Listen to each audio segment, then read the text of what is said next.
When I'd been taken to court initially, uh, the list of witnesses that they said were to witness against me would be Constable Roy Normore, uh, a Constable Roach, T.L.E. Kickman, and my sister, Suzanne Pryor Varera. Uh, that surprised me. My sister, when she was pregnant, was very toxic. My girlfriend and I then, now my wife, were watching TV. I heard her in the bedroom, very loud, almost choking noises. So I said to Audrey, I better go see what's happening. She was toxic, was having an epileptic fit apparently, and had her tongue bitten coal black, and nearly bit half in two. So I got a spoon, put in her teeth so she wouldn't bite her tongue off, and promptly went to the neighbor next door, Lloyd Price, then to another neighbor, Claude Miles. I couldn't lift her. She was my sister, but I couldn't lift her. So I needed the two of them to help me take her to a car and get her to the hospital. So they did.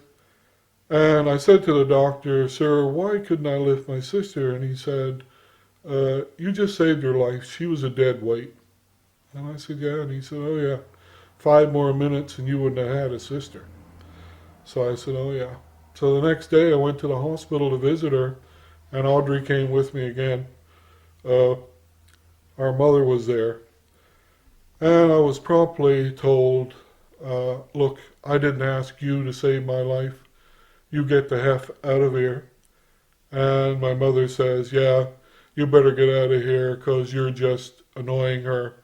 And she's sick now, so you get the F out of here. So my girlfriend Audrey and I left.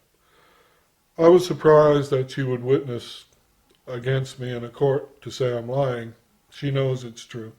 That was in 1968. This was the second child, Aaron. The previous child, Marjorie, was from Hickman. The second child, Aaron, it's possibly from Hickman or Bill Matthews and his friends. It's possible either way. They were all having sex with her by 68, 69, both of them. She was supposed to be a witness in court against me. When it came to time for her to come to court, Elaine Reed of the Crown Prosecutor's Office said that she was refusing to come and witness, and they wanted to videotape her and have a videotape as a witness. And I said, no, I object to that. If my sister is going to lie on the stand, I want her to look at me and tell me in a courtroom that I'm lying and she's not. So unless she comes here and witnesses in a court and faces me with the truth, then I'm not accepting any videos. And the judge said, well, unless there's a medical reason and letters to support that, then no, she must come to court and witness. A brother-in-law told me that he was informed that she had told the Crown Prosecutor's Office that if she was subpoenaed and forced to come to court as a witness, that she would tell the whole truth and it wouldn't be any good for their case. So she was never brought to court as a witness. Last night, after this news in court yesterday, I contacted my sister in Marystown. I said, Lucy, uh, these people are out to kill me. This is the other sister. This is another sister. Uh, if you don't help me and come forward to the RCMP and talk to the rest of my sisters, then they're going to get rid of me and put me into Waterford. She cried and said, I love you, and I'll contact them as soon as I can. Last night I talked with my sister Lucy in Marystown, and she said that she's going to get in touch with my sister Joan in Brampton and see if they can contact Suzanne, who apparently now lives in Quebec. My sister Lucy lives in Marystown.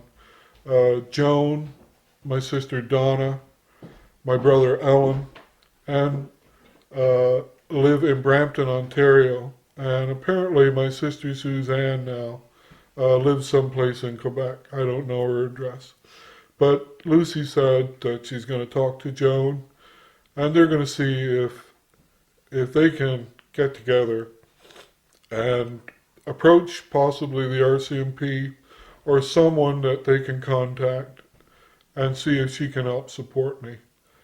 Lucy said, Byron, I can't back up everything you're saying because you're older, but I know what you're saying is true.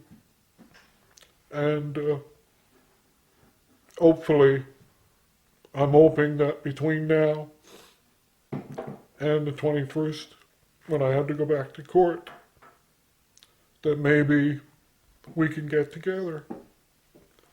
I've done everything I can to support them. I just want them all to be honest with themselves. Until they do that, we can't get past this. If you're not honest with yourself, then you never become a good person. That's something I pray that they do before they put me in the Waterford. And if they do put me in the Waterford, then I wish them all the best. And I love them.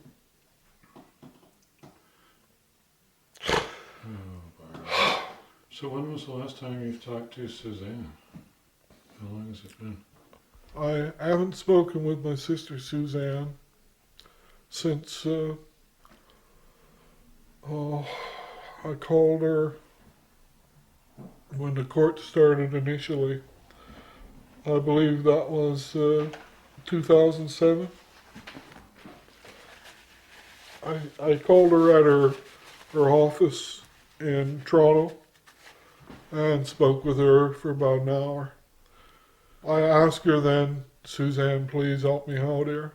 And she said, Byron, if you want to pursue Ali Kickman, you're going to have to do it on your own. I'm not going to help you. That was in 2007, I believe. And that's the last time I spoke with her. What reason did she give? She didn't give me a reason. She just said, you're on your own. When she was finished high school in Grand Bank, she was promptly hustled out of town, taken to Ontario, given a job with a couple of Italian guys there with a concrete company. And she'd worked for them ever since. Apparently, they were friends of one of Ali Kickman's family members. And as far as I knew, she was still working there. But apparently in the past year or so, she's finished and moved from Ontario and lives in Quebec someplace. But I don't know any more than that, other than we had a uncle that died, Uncle Leo Pryor, back in, I believe that would be probably 95. She called and said she'd like to come home to the funeral, but she didn't have any way down or back or a place to stay. So I said, that's fine. I'll pick you up at the airport. You can come with me and I'll bring you back and you can stay with us. And we'll find a place down there when we get there. And she said, okay. So we met at the airport, and first thing she did was apologize. We both had a good cry. She said, I'm sorry. And I said, yeah, me too. She came to our house and played with our son for a couple of days.